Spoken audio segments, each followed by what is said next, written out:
This Torah class is brought to you by TorahAnytime.com. Okay, good morning everyone. Shalom Aleichem, Bruchim Habayim. So, just to review, yesterday somebody asked me, well, what if you're going to a Pesach program and people there are not dressed properly? Does closing your eyes help? What should you do? So the first thing is go to a different program or stay home. But if you're in a situation where you're presented with a scenario, lichatchila, if it's an erva mamish, which is usually not the case, it doesn't help to close your eyes. You have to turn away your body. However, what about if somebody's arms are uncovered, or knee is uncovered, or elbow is uncovered? Then the Mishnah Berurah says, Me'ikar adin sivkat and aleph, closing your eyes does not help. And there is a yesh matirim if you're careful not to look at all. And you could rely on that if it's efshar be'inyan acher. Now, this has happened to me. What if you're giving a class? Yeah, you're giving a shiur, and the audience are not observant,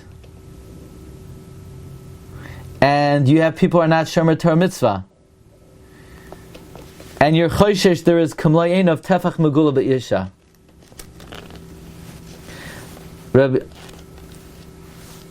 Rabbi Yosef Chaim Zonnefeld has a tshuva in Salmas Chaim Ayin Gimel Ayin Daled that if your kavana is l'shamayim, you're allowed to give the shiur. Doesn't help to take off your glasses. It's still molei inayim. Rabbi Tzion Abba Shaul says, B'shas hadchak, you could be mekel and close your eyes.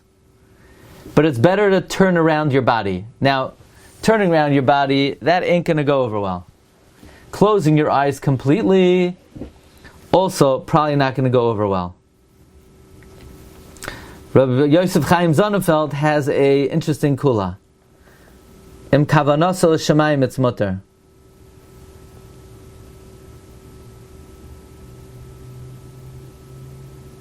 What's pshat in that? What's pshat in that? What's pshat in the kula? Lamaisa, you're seeing. Again, she's not in your Dalet Amos, and I'm not looking at it. Elamai, I'll tell you. I mean, here's a possible thought. What would the halacha be if you close your eyes? You have what to rely on. But she's still in front of you, and she's still b'malei einav. The answer is, I don't see her. So I have a question. What if you had a way to blur out? There are 5 people in the crowd, and you had a program on your brain that you could blur out those 5 people so that you don't see them. It'd also be okay. So if I'm not looking at them, and they're just, so to speak, they're in the crowd. In other words, I don't see them. When you give a shiur, you're looking, if you're making eye contact like a good speaker with each and every person, then you're not allowed to do that. But if you're just looking in general, what do? It depends. Some people I just look at in general, and some people I make eye contact with. But if it's a woman who's not clad properly, maybe the heter is, if you're just looking in the crowd, but you're not looking at anyone specific, that's not called looking at, maybe. I hear, not pasha. Okay. Sif Beis, right? Ready? Sif Beis. Seyar shal isha shadarka lechasoisai asar likrois kenegdai. The hair of a woman that's normally covered.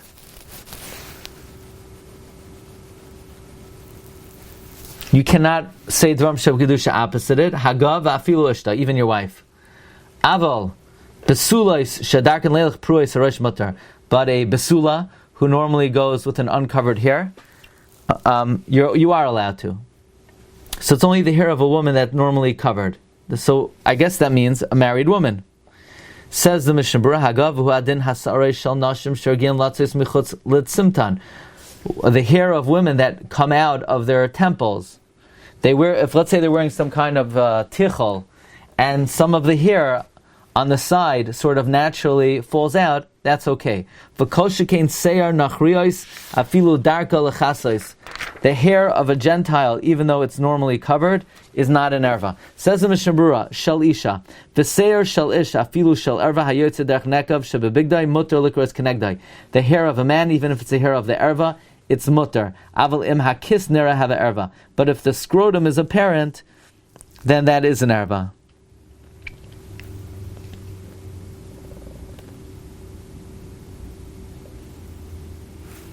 Shadarka lechasais. So you say, well, what about if it's a community where they don't cover their hair? Is it only if it's darka lechasais? Says the Mishnah Berurah, afilu ein darka lechasais, even if it's not her dark to cover it. Rak bashuk, only when she goes outside. V'loy babayis, but not in the house. Uvachatzer mikamakam b'chal ervahi l'kuli alma afilu babayis. The hair of a woman in her home is an erva. V'aser sham likrois negda. And it's usher to read opposite it, im neskalek tzas mehem, if some of it is revealed.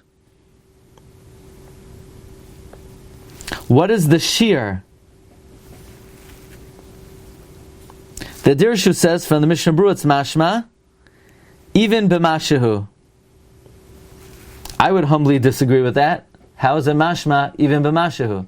Because he says ktsas. No, you hear? They want to be medayik from the Mishnah Berurah that when it comes to seyar, it's asar even b'mashehu. I would not agree with that at all. Why would it be more chamor than makayim basar shadarka lechasoisai? However, he does bring that the Shulchan Shlomo makes this diuk. The Shulchan Shlomo that the Mishnah Berurah is citing says that. That's the opinion of the Chazon Ish and Reb Ben Zion Abba Shaul and Reb Nissen Karelitz. That even one hair is an erva, even be'ishtai. Again, I don't see how it's mashma in the Shulchan in the Mishnah Berurah that way. However, he brings the base. So that which women say, yeah, I have a tefach. You know, I have a tefach by another tefach by a fifth tefach. No. So first of all, there are many achronim that say that 1 centimeter of uncovered hair is not proper. So. However, the Beis Baruch says there's no difference between seyar and any other part of the body. He says, which would mean, by the way, for your own wife a tefach, for ishtay acheres it would be even less than a tefach. Even though, by the way, that's only a yeshomrim. That's the Ramah. B'isha acheres afilu pachas mitevach chava erva. And Rav Moshe famously says that even isha acheres is only b'tefach. But the yotzei litzimtzan, that which sticks out of the temple, is even more than the tefach.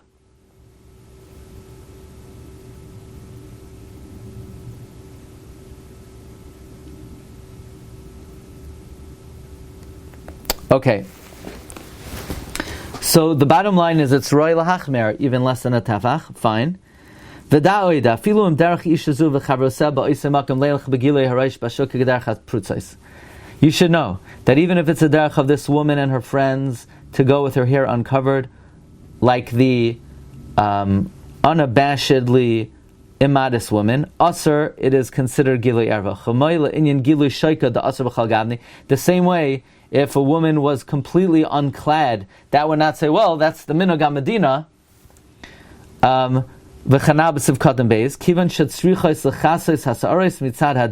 Since she has to cover her hair, and there's a biblical isser,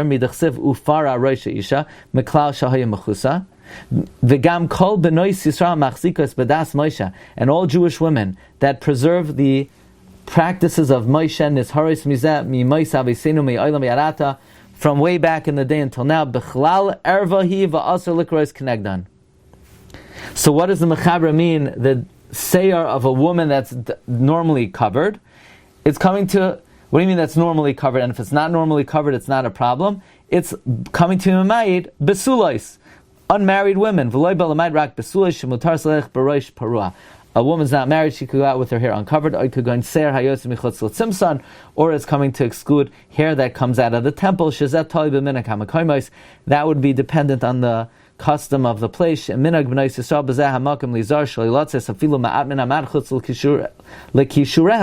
if it's a custom in a community that she doesn't allow the hair to go out at all from the temples, it's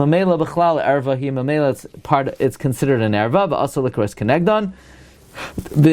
But if it's not the derech to be makbid, mutar the kim shiragilan bahen, since it's customary leka herhura kilkame.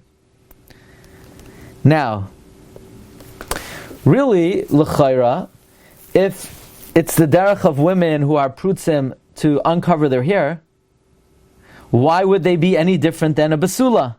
Just like a basula, it's not the derech to cover its mutter. So if a married woman lives in a more modern community where they don't cover their hair, it should be mutter. The Chazon Ish explains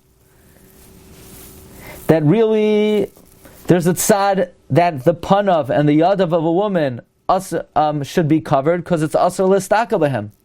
The Chachamim were mekel. They didn't want to be machmir on the tzibur. But a married woman who's chayiv, they were machmir.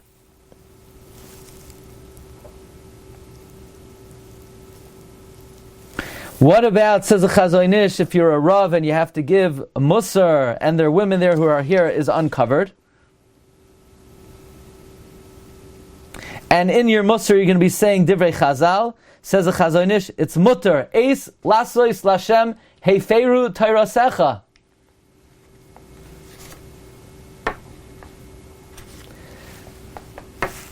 So you wanted to know what was the svara of Rabbi Yosef Chaim Sonnenfeld of why you're allowed to give a shiur if women are unclad. If you're not gazing at them, maybe that's also Eis Lasos Lashem Heiferu Tairasecha. L'maisa, there's a famous kula of the Aruch HaShulchan that the Mishnah Berurah does not hold of, and but Rav Moshe does, that when it comes to other ervas, let's say the leg or the arm, which inherently is a makom erva, so then there's no kula if certain women are prutzim, but by hair, which is sort of a din, and it's dependent on the fact that it's normally covered, then in a place where a woman does not normally cover her hair, it would not be an erva. Meaning this svara that we just rejected, that the Chazon Ish said, well, really, you're not to gaze at their face, so really maybe they should wear a head covering, but, it's ef sharlamoid by, so, but we're not going to be lenient legabe the hair. The Aruch HaShulchan is lenient legabe the hair. He brings over here, no pun intended, from the Shevet Halevi, that what if the majority of the hair of a woman is covered? Where you're not violating an Isser D'Oraisa, it's only Das Yehudis. So the Shevet Halevi says you're not dealing with the D'Oraisa anymore.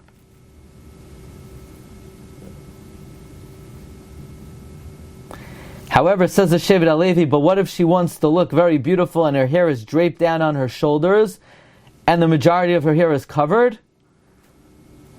That's Asur M'Doraisa.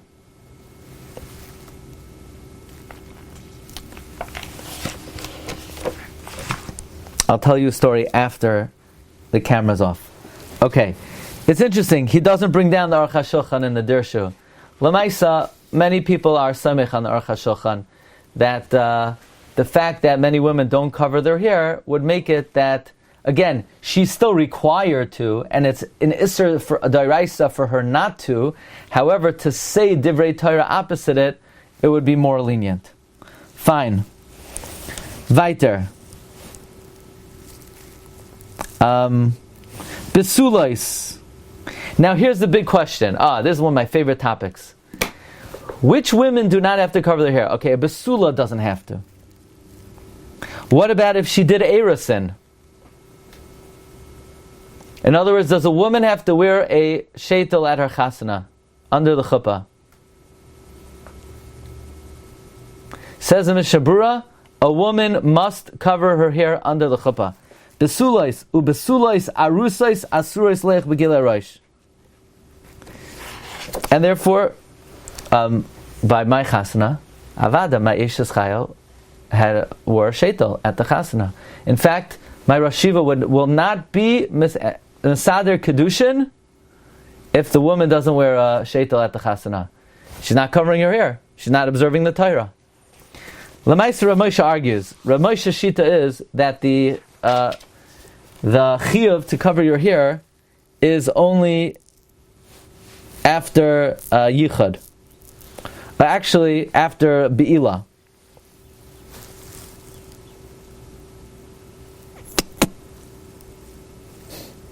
They don't even bring down Rav Moshe here. Interesting. Ubesulais arusais asuras leilach begilei rosh. Well, then besulais shenivalu. Or you have a besula shenivalu.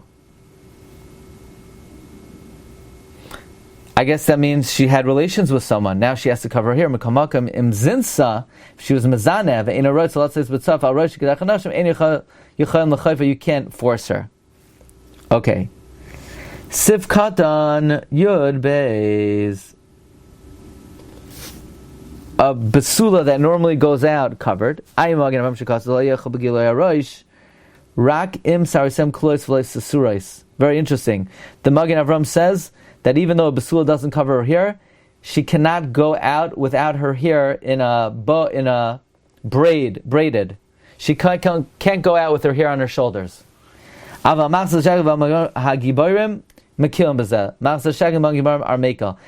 in the Hasidic communities, a girl will not go out unless her hair is braided. In the Litvish communities, at least in America, I don't think they're machmer. Kasav Chayadam. Nachriyo shenem bezharas lechazas sa'aron tzarich yinem dinam bezeh kebesulais. Goyim who are not careful to cover their hair, maybe they have a din of a besula.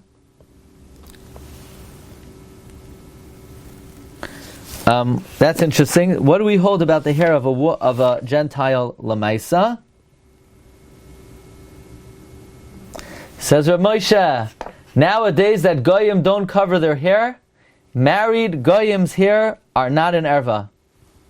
Unless it's exceptionally attractive and it will be Goyim hair. But Stamazai, the din of Seyar Be'isha erva, which applies Me'ikar adin to a married Gentile, does not apply Bizman Hazeh, says Rav Moshe. Okay. Yud Gimel, Sheragilan, right? Sulaimar, Besulais. But this is going on the Ramah, the hair of women that normally goes out of the temple, right? So you could read even opposite another woman, the Kim de Regilim Bahen, Leker Hura, since it is common, there's no hair, but to intentionally gaze, even the hairs outside of the temple, it is asar. What about on the sides or in the forehead? Real Chazon says it's only minog Yisrael, it's not me'ikar adin. What about on the neckline, where the hair is coming more out of the neck? Shevet HaLevi says there's no problem. Mishamaras ha'ayin, the minog is to shave it. That's what the Shevet HaLevi says. Rav Nissen Karelet says if there a continuum of the hair of the head, it has a din of the hair of the head. Okay, I don't know. There might be other opinions about that. Not sure. Okay. Now, Mishnah Berurah Siv Katan Yodal. Let's just finish this up. Sorry, it's taking a bit. Okay. Shiragin Latzes. So it's a Mishnah. Mavad Koiva Sha'al Roisha. A woman, besides the hat on her head, Yesh Lat Semes, had like some kind of netting. It was a beggar that made sure the hair would not go outside. And that little bit that it's impossible to confine. And comes out of the netting. The Rashba's make on this says the Parshas Nasai Hechmer Ma'od. The Zohar Parshas Nasai is very machmer. Shlo Yisra Shum Seir Me'isha. No hair should be seen. The Garma Miskenusa Lebesa causes danger to the house. The Garma Levna, and it causes her children to lo yischashvun bedara, not to be respected in the generation. V'sitra achra lishros b'veisa, and it causes the sitra achra to reside in the house. V'chol shekenim hochas b'shuka kach, certainly if she walks in the shuk this way. Alkein, boy itza, a woman should require that afilu kares beisa leyechaman sara chadam eresha. Kabbalistically, a woman should seek that the beams of her house not even see one hair of her head. The of this cane, if she does this maksiv, what we say about this, banecha kishsile zeisem. Your children will be planted like olives. Ma zayis, just like an olive. Benaha yistalkun b'chashoivin al shar b'nei alma. Just like a zayis is prestigious, so too a woman who does this, her children will be prestigious. Her